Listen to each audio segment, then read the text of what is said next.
선생님들 안녕하세요. 하늘쌤입니다.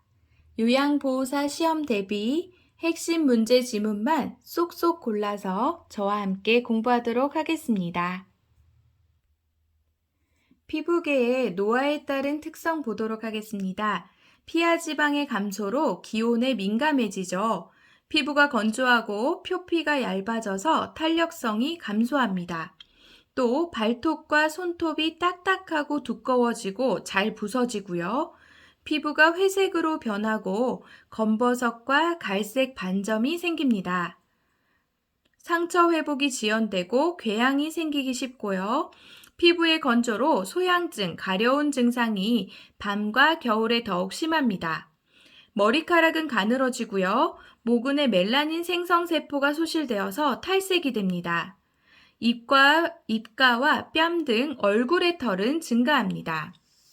피부계에서 중요한 질환은요, 욕창입니다. 욕창 위험성이 높은 원인은 장기간 와상 상태, 누워있는 상태죠. 또 뇌척수 신경의 장애로 인해서 체위 변경에 어려움이 있을 때, 또 뼈가 튀어나온 곳에 지속적인 압력이 있거나 영양 부족, 체중 감소, 근육 위축, 피하 지방의 감소로 인해서 피부와 뼈 사이의 완충지대가 감소되었을 경우에 욕창 위험성이 높아요. 또 요실금과 변실금 등으로 인해서 피부 손상을 입고 미생물이 번식되면서 욕창 위험이 높습니다. 욕창 단계는 4단계로 되어져 있는데요. 피부가 분홍색이거나 푸른색이면서 누르면 일시적으로 하얗게 보이고 열감이 있는 것은 1단계입니다. 2단계는요, 피부가 벗겨지고 물집이 생기고 조직이 상하는 상태죠. 3단계는요, 깊은 욕창이 생기고 괴사 조직이 발생해서 약간 갈색으로 보입니다. 4단계는요, 뼈와 근육까지 괴사가 진행된 상태고요, 새카맣게 보이죠. 그래서 욕창 증상의 초기 대처법이 중요합니다. 약간 미지근한 물수건으로 찜질하고요, 마른 수건으로 물기를 닦아내야 돼요. 또 주위를 나선형으로 그리듯이 마사지하고요, 가볍게 두드려서 혈액순환을 촉진해야 됩니다. 또 미지근한 바람으로 건조시키고요. 춥지 않을 때는 30분 정도 햇볕을 쬐어줍니다. 욕창의 예방 및 치료가 중요하죠. 침대에서는 2시간마다, 의자에서는 1시간마다 체위 변경을 합니다. 이동 시에 피부가 밀리지 않도록 주의해야 되고요. 젖은 시트는 바로바로 교체해줍니다. 또 시트 주름이 생기지 않도록 펴주시고요. 무릎 사이에 베개를 끼워서 마찰을 방지합니다. 신체의 약한 부위에 특수 매트리스와 베개를 대어주고요. 파우더와 도넛 모양의 베개는 사용하지 않습니다. 몸에 꽉 끼는 옷과 단추 달린 스커트나 바지도 입으면 안 좋고요. 손톱은 짧게 자르고요. 새살이 돋아나기 위해서 단백질 등의 영양분을 충분히 공급해야 됩니다. 파우더는요, 화학물질이 피부를 자극하고 땀구멍을 막음으로 사용하지 않도록 하고요. 도넛 모양의 베개는요, 압박받는 부위의 순환을 방해하기 때문에 사용하지 않는 것이 좋습니다. 대상포진인데요. 과거에 수두를 앓았던 사람에게 발생하는데 면역이 저하되거나 노인이 걸릴 위험성이 높습니다. 증상은 가렵고 피부가 저리고 감각신경 말단 부위에 수포가 생기고요. 통증이 있고요. 자결감이 있습니다. 대상포진의 자가진단법을 볼게요. 물집이 나타나기 전부터요. 감기 기운과 함께 일정 부위에 심한 통증이 느껴집니다.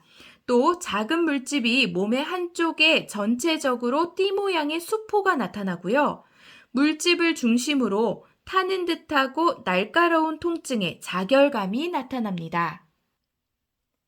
어렸을 때 수두를 앓았거나 과거 대상포진을 앓은 경험이 있는 경우에 또는 평소 허약하거나 노인이거나 암 등의 질병으로 면역력이 약화되신 분들이 대상포진에 쉽게 감염이 됩니다. 옴과 머리니는 앞에서 했기 때문에 넘어가도록 하겠습니다. 노화에 따른 신경계 특성 볼게요. 신경세포의 기능이 저하되고요. 신체 활동과 감각이 둔화됩니다. 정서 조절이 불안정해지고 수면 장애가 발생하고요. 단기 기억은 감퇴되는데 장기 기억은 대체로 유지됩니다. 최근의 기억은 금방 잊어버리고요. 옛날 어린 시절의 이야기들은 기억하고 계십니다. 또 앞으로 구부린 자세와 발을 끄는 걸음걸이가 나타나고요. 균형 유지 능력이 감소합니다. 황화 현상 보도록 할게요. 네, 보라색, 남색, 파란색의 구분이 어려움을 느낍니다. 그래서 황화 현상은요, 수정체가 노란색으로 변화되는 것을 말하고요.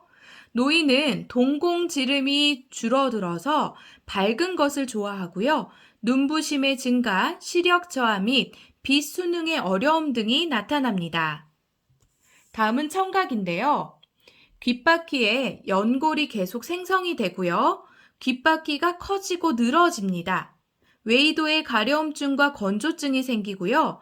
귀지로 웨이도가 폐쇄될 수도 있습니다.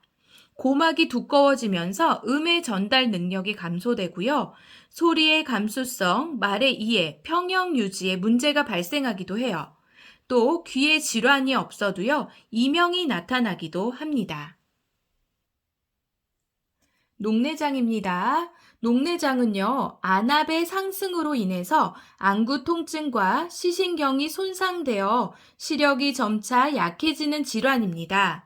그래서 좁은 시야, 눈의 이물감, 뿌옇게 혼탁한 각막, 안구 통증이 있고요. 두통도 있고 구역질도 있고요. 또 실명이 될 수도 있습니다. 또 어두움 적응 장애가 있고 색깔 변화에 인식이 어렵다라는 증상이 있어요. 적정 안압은 15에서 20mmHg고요. 녹내장 대상자의 일상생활에 주의사항이 있어요. 목이 편한 복장, 금연 절주를 해야 되고요. 안압을 높이는 물구나무석이나 윗몸 일으키기 등은 하지 않습니다. 고개를 숙인 자세에서 장시간 독서하거나 작업하는 것도 피하는 게 좋고요. 겨울이나 여름에 발작하기 쉽기 때문에 기온 변화에 유의해야 되고요. 한 눈에 녹내장이 있으면 다른 쪽 눈도 녹내장이 발생할 가능성이 있습니다. 그래서 정기검진을 두 눈 다 정기검진을 받아야 됩니다. 다음은 백내장입니다. 백내장은요, 수정체가 혼탁해져서 빛이 들어가지 못해서 시력장애가 발생하는 질환입니다. 그래서 눈동자에 하얗게 백태가 껴서요, 뿌옇게 보이거나 잘 안 보이게 되는 질환이에요. 그래서 증상은 불빛 주위의 무지개, 밤과 밝은 불빛에서의 눈부심, 통증이 없는 흐린 시력, 이러한 증상을 가지고 있습니다. 당뇨병의 증상 보도록 하겠습니다. 당뇨병의 증상은요, 대표적으로 다음증, 많이 마시죠? 다뇨증, 오줌을 많이 쌉니다. 다식증, 많이 먹어요. 그런데 체중 감소가 일어납니다. 흐릿한 시력과 두통, 무기력이 있고요. 발기부전, 남성분들에게 발기부전이 있고요. 질분비물과 질감염이 증가됩니다. 상처 치유가 지연되고 감각 이상 및 저하가 일어납니다. 그리고 고혈당이죠. 그래서 배뇨가 증가하고 체중 감소, 피로감, 식욕 증가 이러한 증상들이 있고요. 고혈당의 원인은 식사량이 증가하거나 활동량이 감소되거나 감염되었다라는 것이 원인이 될 수 있겠습니다. 당뇨병에서 중요하게 기억해야 될 것은 저혈당입니다. 저혈당의 증상은 알고 계셔야 되는데요. 땀을 많이 흘림, 두통, 시야 몽롱, 배고픔, 맥박 증가, 어지럼증의 증상이 있습니다. 저혈당의 증상이 있을 때 대처 방법은요. 단순 당을 제공해 주셔야 됩니다. 그래서 과일, 주스, 우유 한 컵 또는 설탕, 꿀물 이러한 것들을 드시도록 하셔서 저혈당 쇼크를 막아 주셔야 되는 거죠. 자, 그래서 당뇨병 치료 및 예방 보도록 할게요. 체중에 알맞은 영양을 섭취하도록 하고요. 하루에 3번 규칙적인 식사를 하고 반찬은 싱겁게 골고루 섭취해야 됩니다. 또 단 음식과 술의 섭취를 제한해야 되고요. 규칙적인 운동을 해야 되고 공복 시 운동과 등산 시에는요. 저혈당에 대비해서 사탕이나 사과 등을 준비해서 가야 됩니다. 또 혈당이 조절되지 않으면 의사와 상의한 후에 운동량을 조절해야 되고요. 혈압이 높거나 혈당이 높을 경우에는요. 혈당과 혈압을 조절하고 나서 그 다음에 운동을 시작하는 게 좋습니다. 또 인슐린 주사약은요. 입으로 복용하면 위장관에서 파괴되기 때문에 반드시 주사로 주입해야 됩니다. 또 혈당 조절이 잘 되지 않을 때는 경구용 혈당 강화제나 인슐린 등 약물요법을 병행하게 됩니다. 그래서 당뇨병은요, 약물요법, 식이요법, 운동요법을 함께 병행해야 됩니다. 다음은 우울증 증상입니다. 우울증 증상은요, 말이 없고 우울하고 슬픈 기분이 잦죠. 매사에 관심이 없고 즐거운 것이 없고요. 불면 또는 과도한 수면을 하게 되고 식욕 변화와 체중 변화가 있습니다. 불안, 초조, 무기력증도 있고요. 죄의식, 절망감, 부정적인 사고도 합니다. 자살에 대한 반복적인 생각이나 시도를 하기도 하고요. 그리고 치매와 감별해야 됩니다. 그래서 우울증의 증상을 완화하기 위해서는 햇볕을 받고 규칙적으로 운동하는 게 중요합니다.